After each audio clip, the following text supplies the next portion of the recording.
The fog rolled in like breath from the belly of the earth, soft and silver, clinging to the grass and fence rails as if afraid to let go.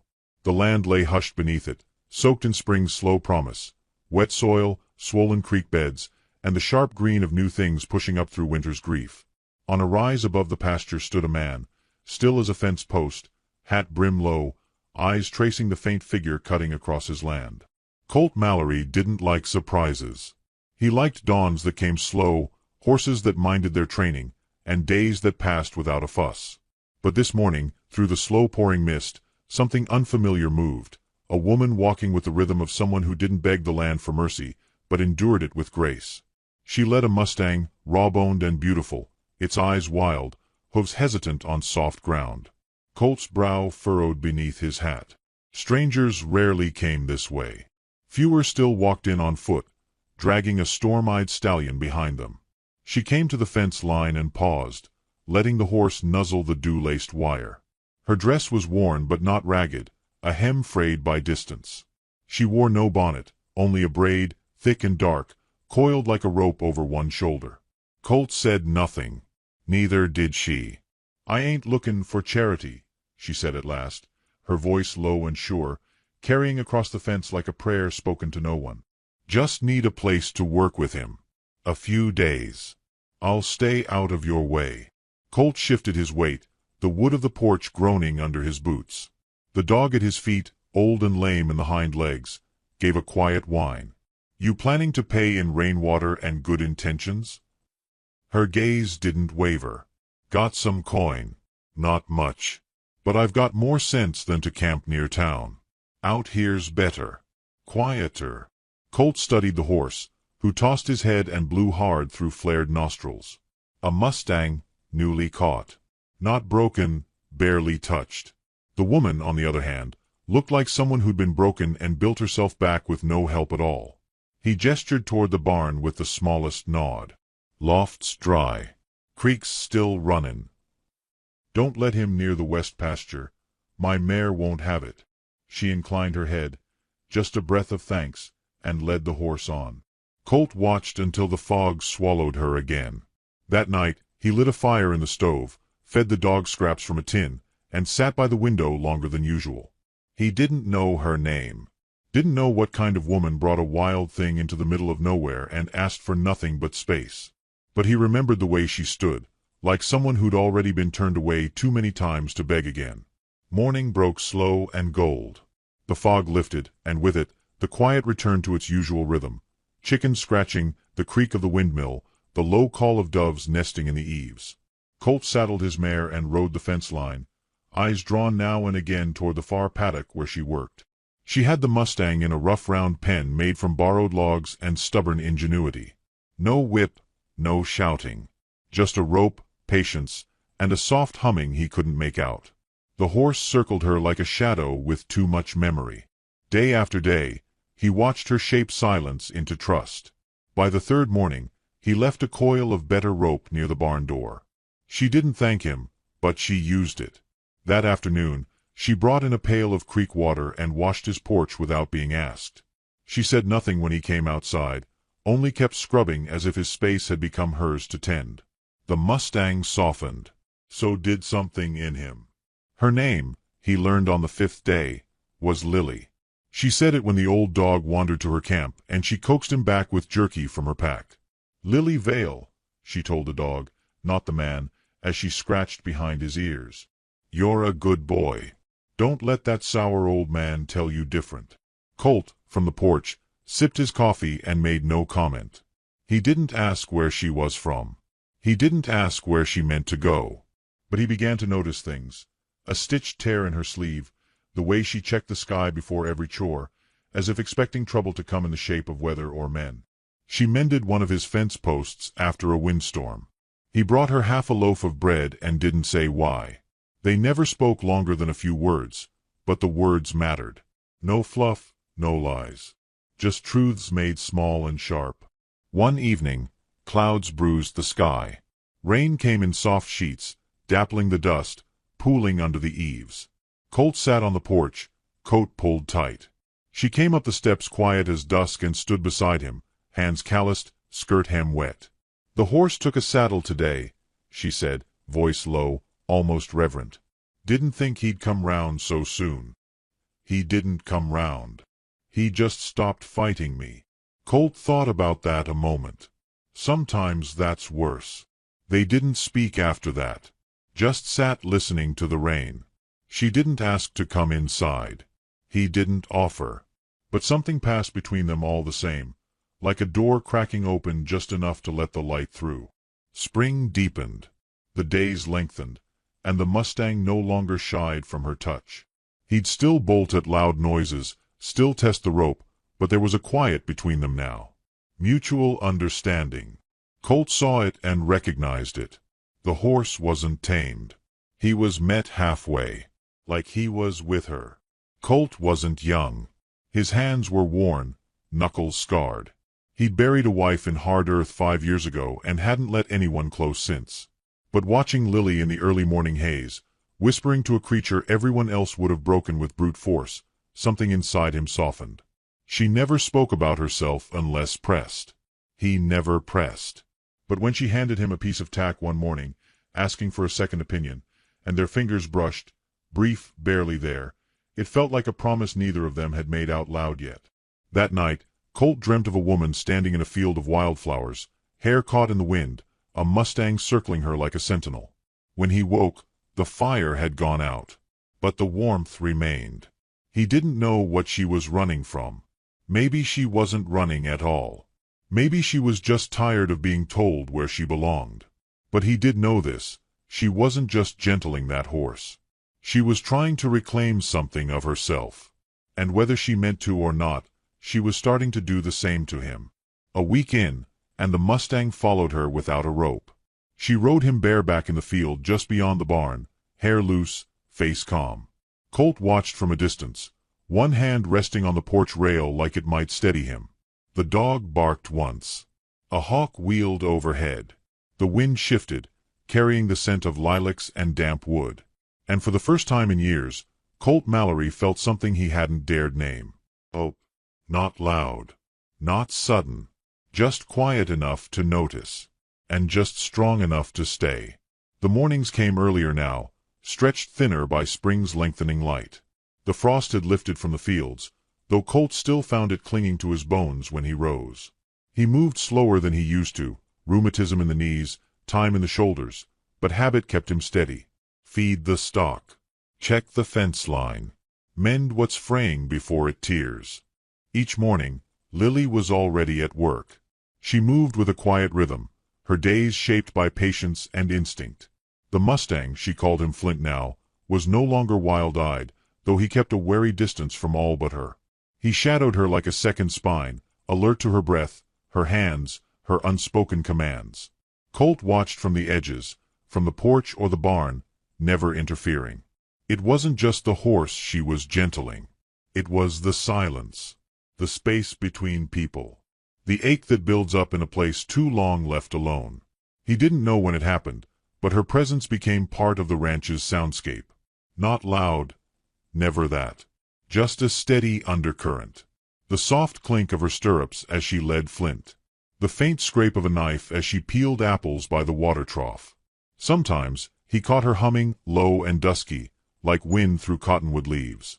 And when she wasn't there, when she rode out for a few hours into the hills with Flint beneath her, the quiet felt heavier than it used to. She rarely spoke first. But when she did, her words had weight. One morning, as Colt was splitting wood by the shed, she came over with a coil of rope in her hands. The sleeves of her blouse were rolled to the elbow, and the smell of saddle oil clung to her. "You've got a better hand for knots than I do," she said, holding the rope out. "Mind showing me how you tie that half-hitch loop? The one that holds but don't choke." He nodded, wiping his hands on his trousers. Took the rope. Showed her slow, explaining with more movement than words. She stood close, watching his fingers, her brows drawn in quiet focus. When she repeated it, the loop fell smooth and obedient beneath her touch. "That one?" she asked. "That's the one," he said. She smiled, faint but real. Good not for a creature that likes to test the line. Good not for a woman that don't give up. He regretted the words as soon as they left his mouth. Not because they were untrue, but because they felt too open, like he'd cracked something that ought to stay shut. But she didn't flinch. "I used to," she said. "Once." Then she walked away. That night, Colt sat on the porch with a tin cup of bitter coffee and tried to remember when he last asked a woman a real question. Not the kind about work or weather. The kind that listens for a soul in the answer. But he said nothing the next day. Or the next. Instead, he fixed the hinge on the barn door she used. Left an old brush cleaned and waiting near the hitching post. When her lantern cracked, he replaced the glass without comment. He never told her she was welcome. She never asked if she still could stay. Still, she did. A week passed. Then two.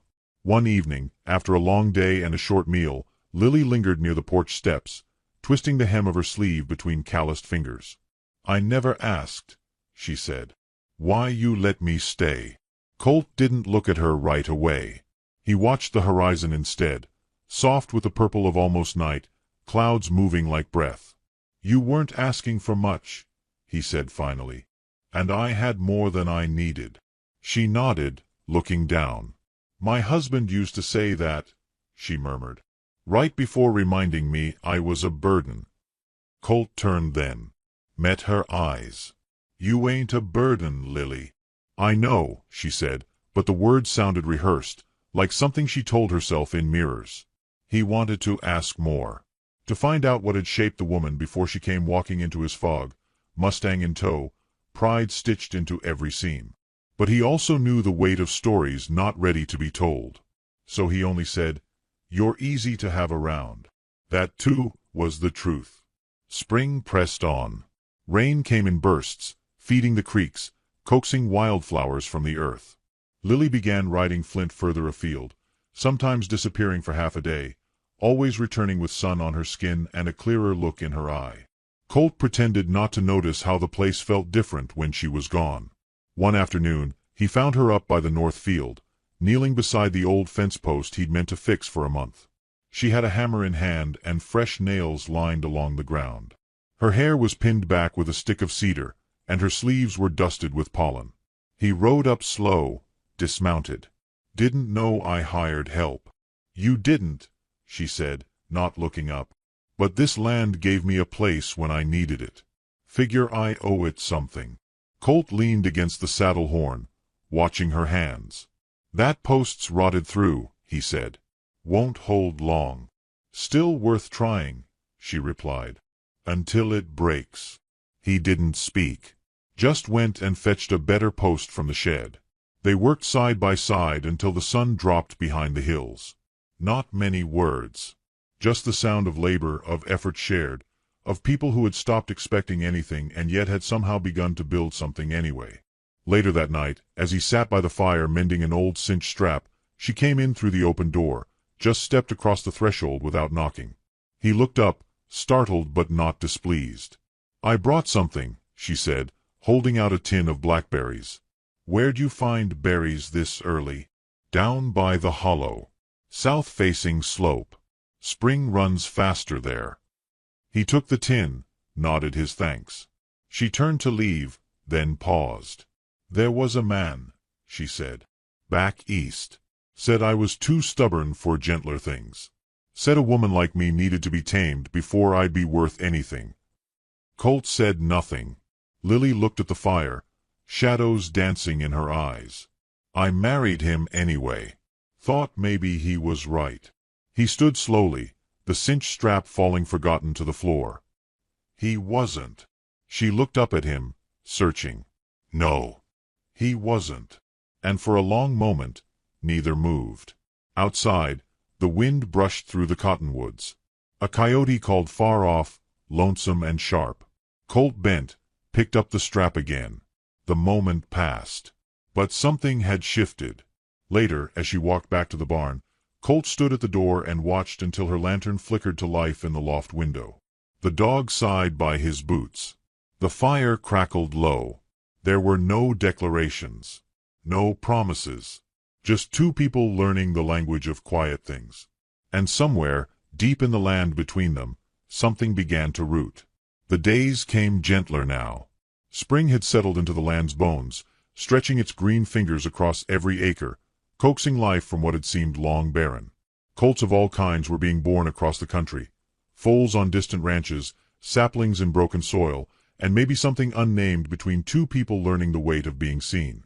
Lily Vale rose early, always before the sun, always before Colt. She didn't disturb the quiet, she walked in it like it belonged to her. Flint, no longer wild but never tame, followed her like a shadow softened by trust. She rode him in wide circles beyond the barn, his coat slick with health, her back straight as a rifle, her braid unraveling in the breeze. Colt watched from the kitchen window some mornings, a mug of coffee cooling in his hand, and wondered how many times you could lose something before you stopped expecting anything to grow again. He'd lost his wife to a fevered birth, lost a child with her, and somewhere in the years since, he'd buried more than names in the ground. He'd buried kindness, laughter, maybe even the hope that something soft might come knocking again. But Lily didn't knock. She stayed. And in staying, she carved out space for things with roots. They began to speak more, though never about the future. There was comfort in the present. They talked about the land, fences that needed mending, the first corn shoots poking up by the stream, the neighbor's sheep straying too close again. Small things that, taken together, started to feel like the pieces of a life. One afternoon, Colt found her in the east field, sitting cross-legged beneath the ash tree with Flint grazing nearby. She had a journal open in her lap, though she wasn't writing, just staring at the empty page like it owed her something. He didn't call out, just came to stand near and waited. She looked up eventually, blinking like someone surfacing from deep water. "I used to write," she said. "Thought maybe if I put it all down, I could understand it better." "Does it help?" "Sometimes." She shut the book. "Sometimes it just makes it real." He nodded, not pressing. There were things she hadn't told him. That much he knew. Her hands bore the story of labor, but her eyes carried something harder to name, like she'd survived not just hardship, but disappointment deep enough to feel like betrayal. That night, after supper, she lingered at the porch railing, looking out at the darkened hills. The wind was soft, carrying the scent of wild sage and old wood. "Do you ever get lonely?" she asked. He took a breath. "All the time." She looked at him, surprised by the honesty. "It's a different kind of lonely, though," he added. "Not the kind that makes you crave company. Just the kind that makes you ache to be understood." Lily nodded slowly, almost like a prayer. "I know that kind." They didn't say more, but the silence that followed wasn't empty. It was full, like a room where someone had finally exhaled. In the days that followed, they began sharing more than words. He taught her how to splice a split rein with rawhide. She showed him how she filed Flint's hooves with a practiced hand, gentle but unafraid. They moved together without the awkwardness of newness. There was rhythm in the repetition, the small rituals that made the days hum. One morning, Colt was hauling feed when he heard her laugh, clear, sudden, like water breaking loose from a dam. He turned to see her standing in the paddock, Flint nudging her shoulder insistently with his muzzle. "You're not hungry," she chided, swatting at him playfully. "You're just bored." Colt leaned on the fence, grinning. "He gets that from his company." She narrowed her eyes, mock offended. "You calling me difficult, Mallory?" "Didn't say difficult. Said restless." "Restless isn't always bad," she said, brushing a strand of hair from her face. "It means you're still searching." "For what?" She paused, the laughter slipping from her mouth like mist. "For something that feels like home." He said nothing, but his gaze held hers, steady as a nail driven true. That evening, they shared supper without speaking much. Just the scrape of spoons, the quiet between two people who didn't need to fill space with noise. Afterward, she stayed on the porch while he cleaned up. When he joined her, she was humming again, soft and low. A tune without words. "Where'd you learn that?" he asked, settling beside her on the top step. "My mother used to sing it," she said. "She called it a waiting song. For soldiers. Or storms. Or anyone who left and hadn't made it back yet." Colt looked out at the dark, thoughtful. You think waiting ever gets easier? No, she said. But sometimes, if you're lucky, someone shows up before you have to. The words hit him harder than he let show. He shifted, fingers curling around the rim of his cup. I never thought I'd want anyone here again, he admitted. The quiet was easier. Clean. Clean's not the same as kind, she said gently. He met her eyes, and there it was again, that sense of being read, not judged. Understood. The next day, he brought out an old saddle tree he'd carved years ago and started working on it again. Not for any horse he owned. Not for anyone but her. She watched him shave the wood, patient as the sunrise. You ever made one for a Mustang before? She asked. First time for everything. You sure he'll take it? Sure enough to try. They shared a smile, small and sure. Then came the day when the Mustang spooked. It was a morning touched by gold. The kind of light that made everything feel softer than it was. Colt had gone into town for supplies, leaving Lily to tend the morning chores. Flint had grown more confident, even bold, testing boundaries, pushing into the barn like he owned it. She let him. Trust had taken root, and she didn't believe in punishing growth. But that morning, something shattered, a clay jug falling from a loft, knocked loose by a barn cat, and Flint bolted. Out the open gate, hooves pounding across the pasture like thunder. Lily chased without thinking, heart slamming against her ribs. She didn't call out. She didn't scream. She just ran. Colt returned to find her gone. The dog whined at the porch. The barn gate hung open, swinging like a broken jaw. His stomach dropped. The land, once still, now hummed with absence. He rode hard toward the hills, eyes scanning for dust, hoofprints, anything. And then, near the southern hollow, he saw them. Lily was standing still, hands loose at her sides, Flint pawing the earth a few paces away. Neither moved. The wind pressed her skirt against her legs, pulled her hair loose, and still she didn't break the moment. Colt dismounted, staying back. The horse's nostrils flared, ears twitching, but his eyes were on her. Lily slowly extended her hand. Not demanding. Just offering. Minutes passed. Then Flint stepped forward and touched his muzzle to her palm. Colt released a breath he hadn't realized he was holding. She didn't turn when she spoke. He didn't bolt from fear. He ran because he could. He came back because of you, Colt said quietly. She finally faced him. Her cheeks were flushed, hair tangled, eyes bright with something like victory. I needed to know, she said, that I wasn't just training him, that he chose to trust me. Colt stepped closer. And did he? Yes. There was a silence between them then, rich, almost holy. She broke it first. There's a piece of land, she said, south of here. Mine. It was my grandfather's. Folks back east laughed when I kept it, said it was worthless dirt. But I came here to see for myself. He blinked, absorbing the shift. You own land. More than a little. You didn't say. You didn't ask. He chuckled once, but the sound was tight. All this time I thought that I needed saving. Her tone wasn't cruel, only curious. I thought you had nowhere to go. I have somewhere, she said. But I needed to know if I could stay somewhere that wasn't just earned, but wanted. The wind moved through the trees like a blessing. You want to go? He asked, quietly. She looked out toward the hills. Then back at him. I don't know yet, she admitted. But I'm not running. And he understood then. She hadn't come to find help. She'd come to see if there was a place where she could be fully herself. Strong, silent, sovereign, and still be seen as worthy. They walked back to the ranch side by side, Flint trailing behind. No words passed between them, but something had shifted. The fence lines looked straighter. The grass seemed taller. Something had taken root. And it wasn't going anywhere. The light changed after that. Not in the sky. It still rose gold and went to bed in bruised violets, but in the space between them. Colt noticed it first in the way she paused when he handed her coffee. In the way she looked at him a moment longer before speaking. There was no longer anything hidden in her presence.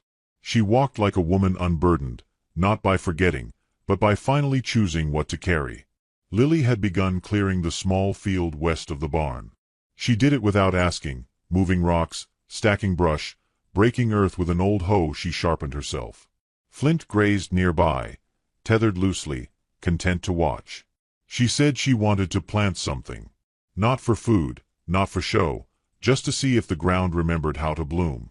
Colt didn't ask why. He brought her a shovel one morning and joined her in silence, digging through the stubborn clay side by side. That night, she spread a map across the table. Worn edges, ink faded from years folded away. "This is it," she said, pressing her finger to a green patch south of the buttes. 300 acres. Untouched. Untamed. He leaned over her shoulder, eyes scanning the lines. "You inherited this?" "My grandfather's," she nodded. "He won it in a card game and kept it because he liked the way the light hit the hills come sundown. Everyone else thought it was useless. But not you." She shook her head. "I don't think land's ever useless. Not if you love it right." There was quiet in the room then. Not heavy. Just thick with things neither of them had said. "You ever think of building there?" he asked. "I've thought of everything," she said. "Building. Selling. Giving it away just to be rid of the weight." He looked at her then, not just her face, but the years behind it, the bruised hopes, the hard lessons. "What stopped you?" She didn't answer right away. Ran her fingers over the edge of the map.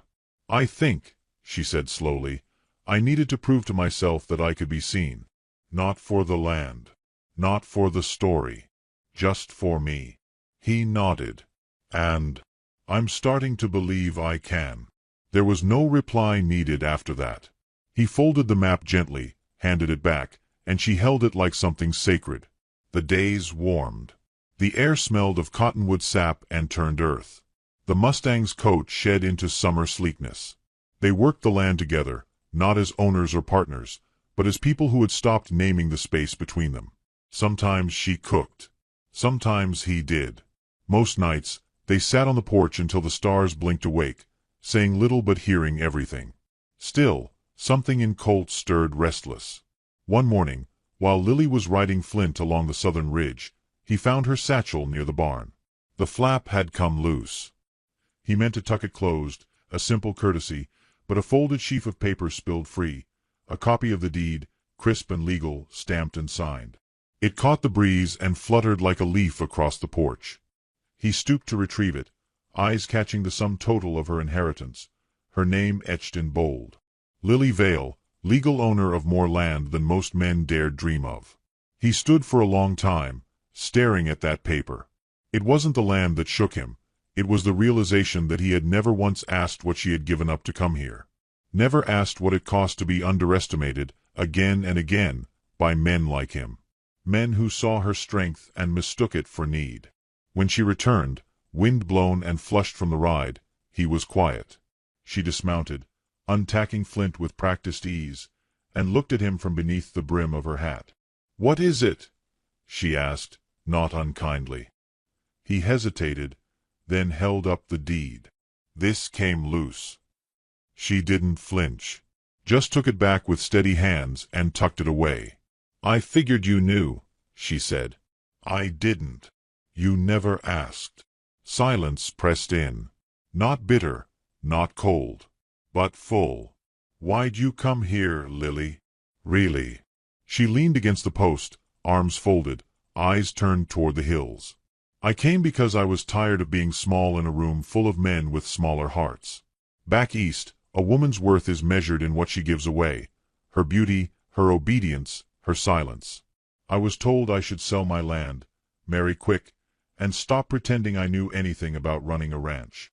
And here," she looked at him, gaze unwavering. "Here, I wanted to see if I could make something grow. Not just on the land. In me." Colt nodded slowly, shame curling in his chest. "I treated you like a guest. Maybe even like a burden, once or twice. I'm sorry for that. She smiled, soft and full of something he hadn't earned but was grateful to receive. You didn't know better. But you learned. He reached up, thumb grazing the back of his neck.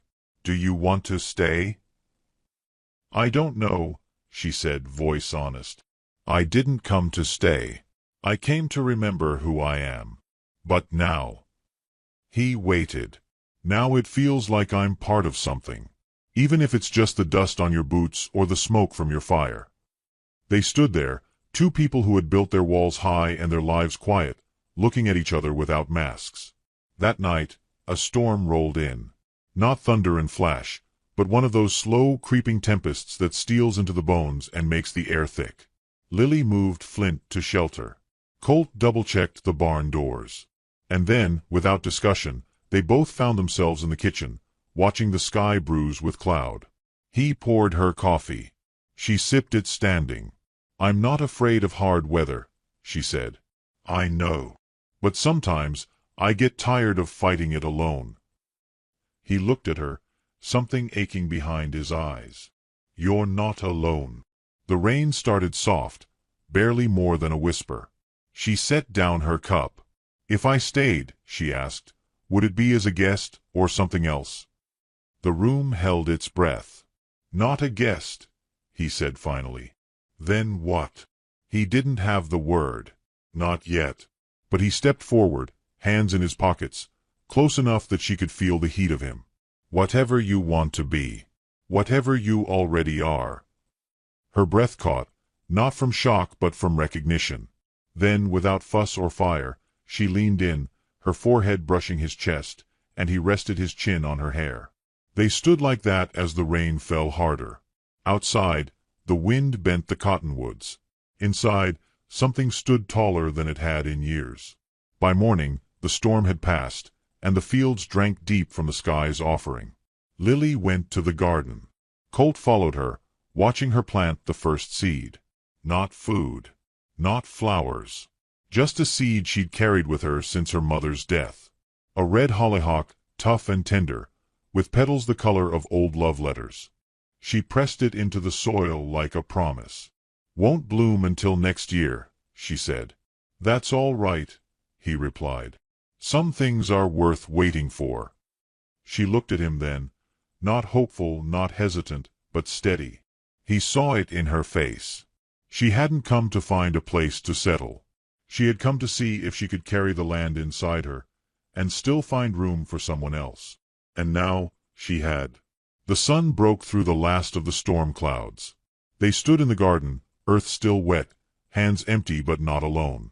Somewhere in the distance, a hawk wheeled overhead. And beneath them, unseen but certain, the roots took hold. The days that followed were quiet, but not the kind of quiet that holds sorrow. It was the full-bellied hush of things settling into their shape.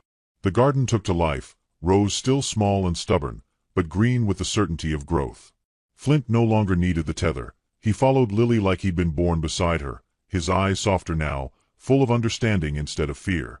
Colt repaired the south fence, not because it was falling, but because mending things felt more like preparing than grieving. He caught himself smiling more. Not loud, not often, but enough to remind his body it still knew how. Lily stayed.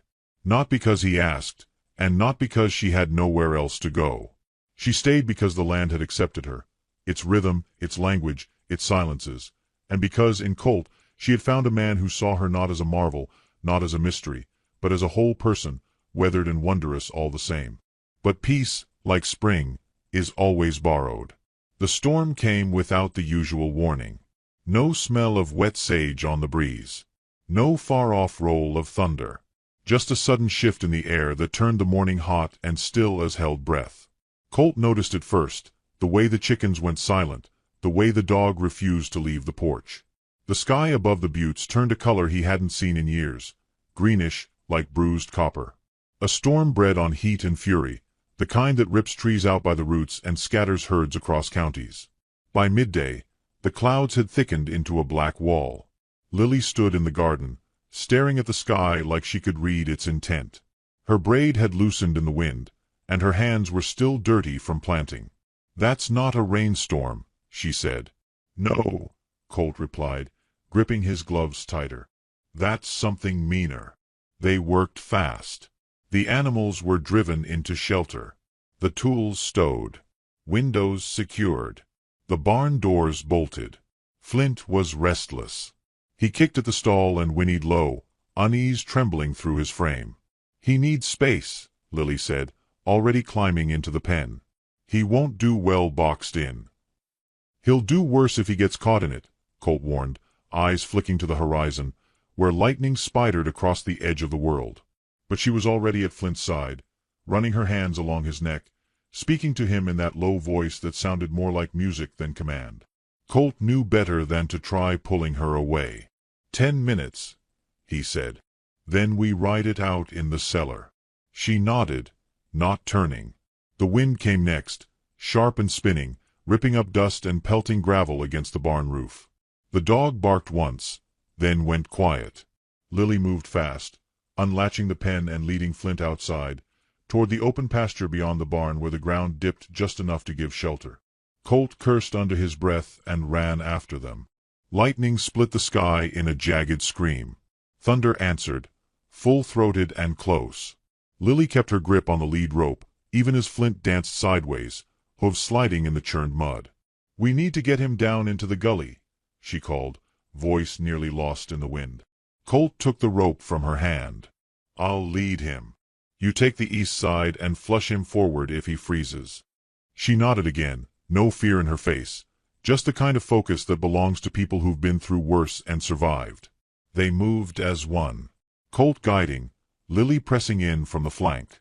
Flint fought at first, wild with storm tension, but gave way as Lily murmured to him between claps of thunder.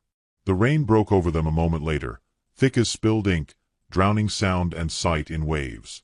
By the time they reached the gully, the wind had turned savage.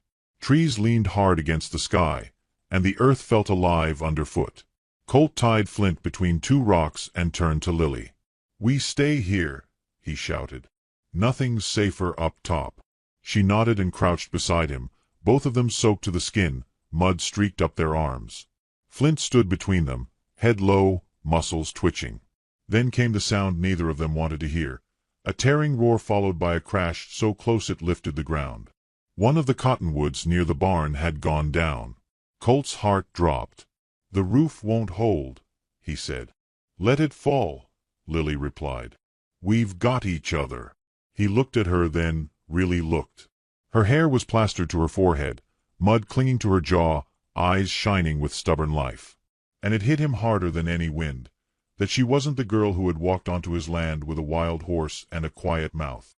She was a woman who'd outlasted storms before, who knew how to carry loss without letting it rot her, who could walk through fire and still offer warmth. He reached for her hand. Not fast, not urgent, just sure. Her fingers met his, and neither let go. The storm passed in hours, but it felt longer.